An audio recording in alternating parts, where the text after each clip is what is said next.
Right, good morning. Day 39, back on the build today. Now that panel was a practice piece. It's too thin, everything I said before. That piece of metal over there is 1.5 mil thick aluminium sheet. 18 gauge, I believe. Not quite sure, I think that's roughly right. It sort of equates, and that will be a better panel to make that from than the 1 mil thick out of the scrap panel that I made. That was a learning curve.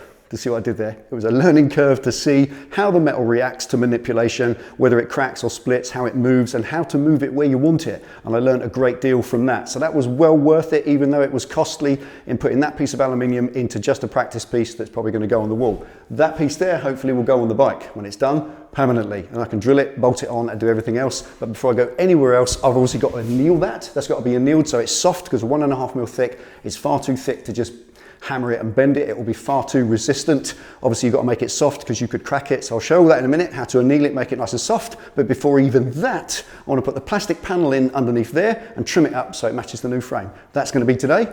So let's get stuck in.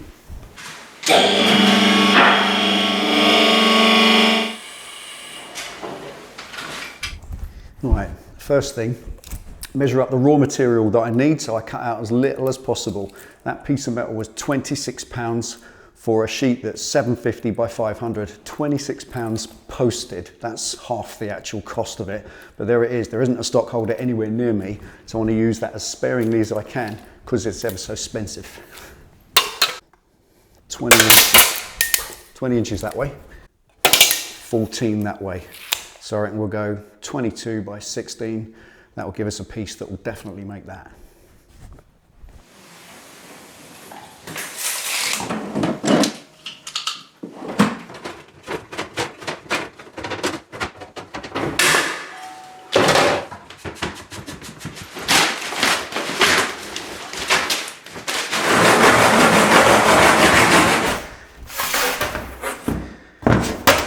Okay, nice clean piece of metal ready to go. Next comes the procedure of annealing. Now, annealing a piece of aluminium, unlike other metals, is a slightly different procedure. With steel, you heat it up to red. When it goes non-magnetic, you let it cool down slowly and it goes nice and soft. With aluminium, it doesn't go red and it's not magnetic. So you have to use a different way of gauging the temperature is exactly right so you can quench it and it goes all soft and floppy.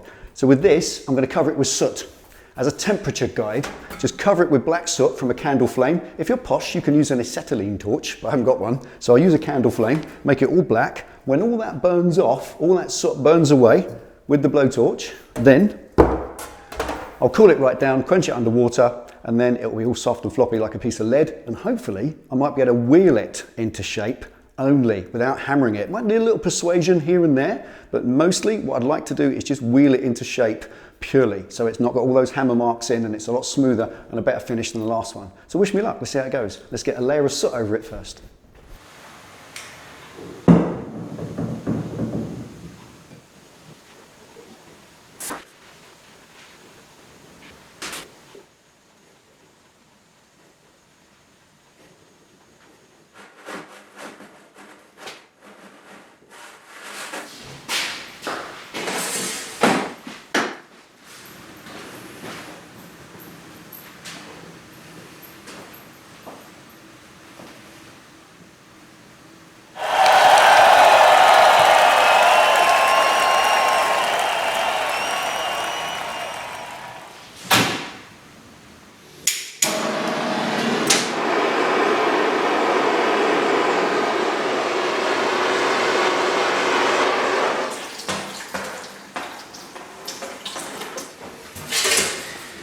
And now,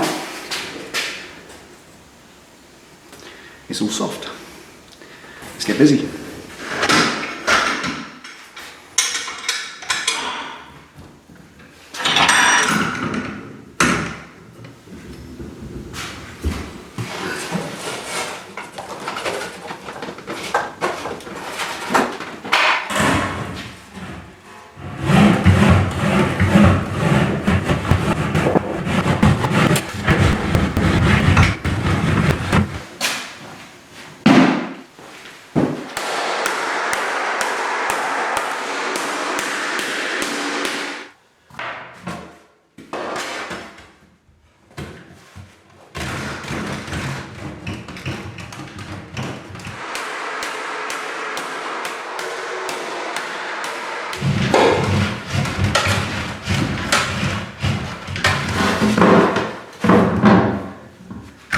This is probably 10 times heavier to roll because it doesn't want to make the second curve.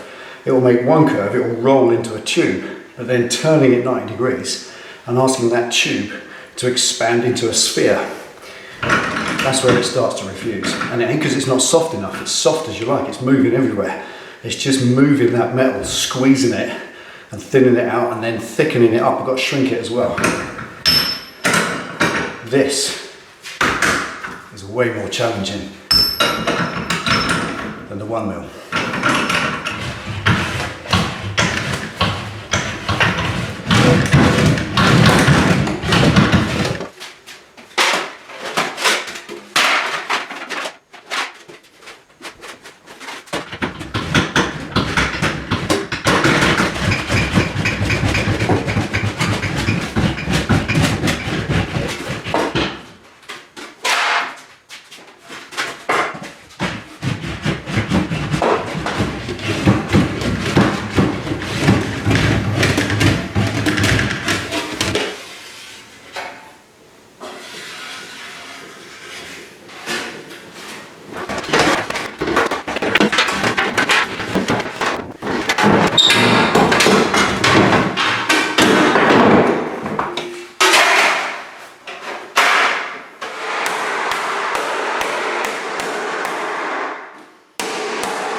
As you work it backwards and forwards, it just grows longer.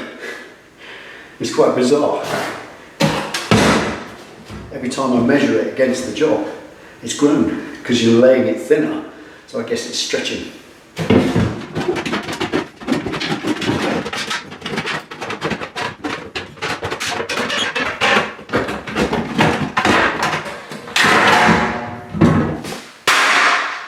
That's better. If you were good at this, you could probably calculate that you could cut a piece of initial starting metal actually smaller than the space, and as you wheel it, it would grow into the space. I ain't that good. Yeah.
It's just repetition.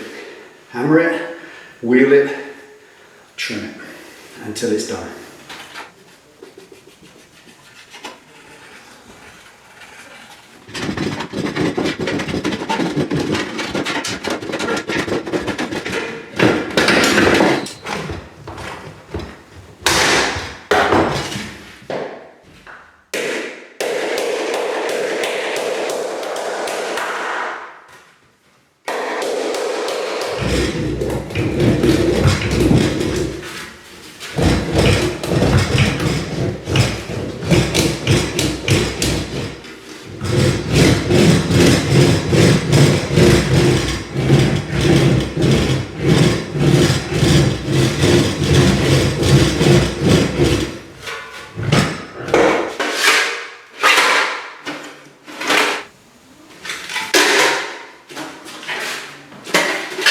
Actually got too much of a curve in it now, so gone a little bit harder on this than the last one. That's what confidence does for you.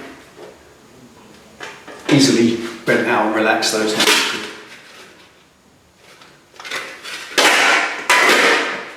Every time you roll it again, it stretches a bit more. It's like rolling pastry. It's probably thinner than 1 mil, I don't know, but it's definitely got to be thicker than the last one because it started out half as thick again. Anyway, right, last trim up and then clean it all up.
Right, there we go.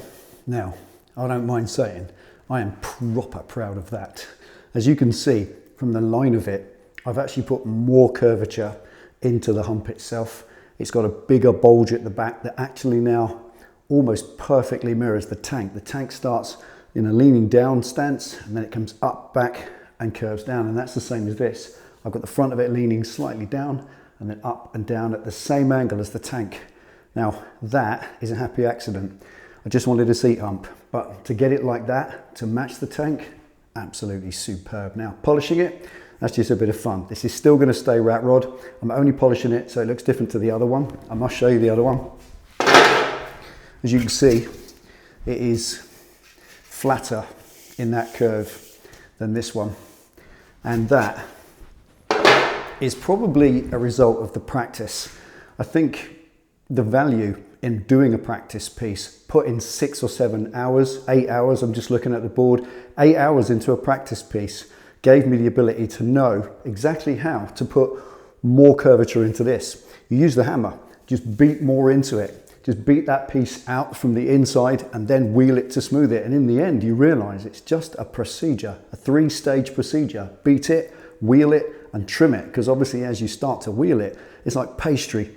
You're rolling it out so it gets bigger, and I've cut loads of it off over there. As you can see, I've got a big pile of offcuts, and when I started with this, I measured it almost exactly.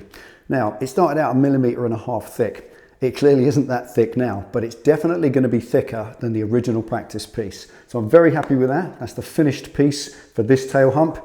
I've got a cool way I'm thinking of attaching it. But before I do that, I want to get that plastic trim piece in underneath. I was going to do it today, but it never happened. So once that trim, that proper under tray goes in underneath that holds the battery, the ECU and all the other parts, put that in first, then put this on, and then see what I need to trim off that plastic panel so that it all fits in neatly, and then I can make the side panels that are going to go from here down the side up to the frame to make one solid tail. Now I won't weld it because I can't weld aluminium. I've got a cunning plan for what I am going to do. But that's it for today.